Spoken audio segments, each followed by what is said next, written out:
Hi, this is Jefferson Calico. Again, your comparative religion instructor. We were dealing this past week with Hinduism and samsara, the cycle of death and rebirth, the role of reincarnation in that cycle.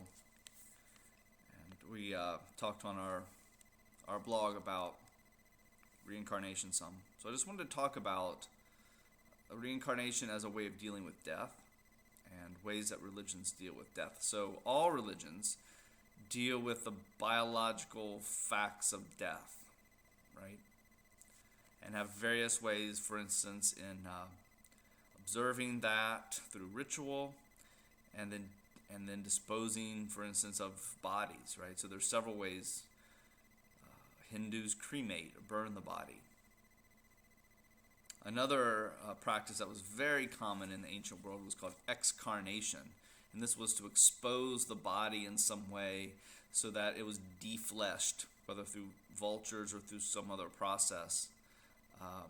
The body was defleshed, and then the bones would be interred. And then, of course, another very common practice is burial. So all religions deal in one way or another with the biological facts of death. But religions are worldviews, right, that believe in some sort of ultimate supernatural reality to life. So they also deal with the spiritual side of death, not just the physical. So the question then is, what happens to the soul or the spirit of the living person? So religions answer this question by trying to show that death is this very chaotic and disruptive process, a disruptive event, right?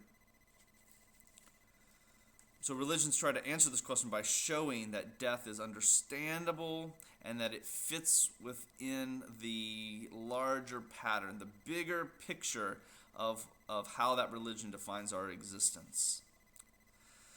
So in these cyclical religions like Hinduism, right, where they believe not in an individual soul, but in the Atman, right, which is just that little drop of Brahman, that little drop of the divine that's seeking to reunite with the ultimate.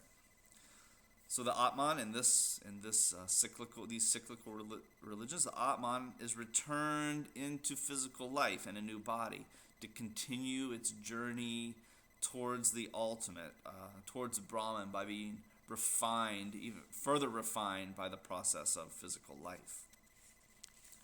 So we have reincarnation and samsara.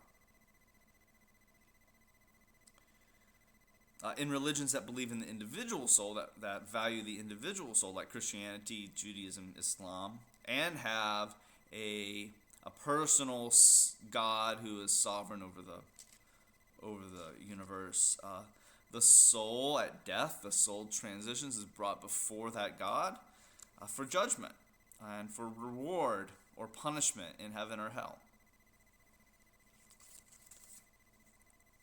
And then in religions that focus on social harmony, like indigenous religions and Chinese religion particularly, where the family and our role in the family is very important, then the afterlife looks almost tribal, so that the spirit of the deceased becomes an ancestor who is alive in the spirit world and maintains involvement in the family from there, right? So the ancestor still needs to be remembered, taken care of, honored, consulted for events that are taking place in our lives, so that the family now, or the tribe, consists of members both living and dead.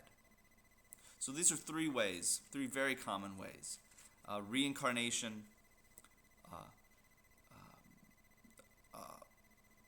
ultimate reward or punishment in the afterlife, and then the whole idea of ancestors. These are three very common ways that religions deal with death, and how they try to fit death, how they try to make death understandable and fit within the larger patterns of how they define life. So I hope that really quick. It's really quick overview, but I hope that it sort of puts those things in perspective for you. So thanks a lot.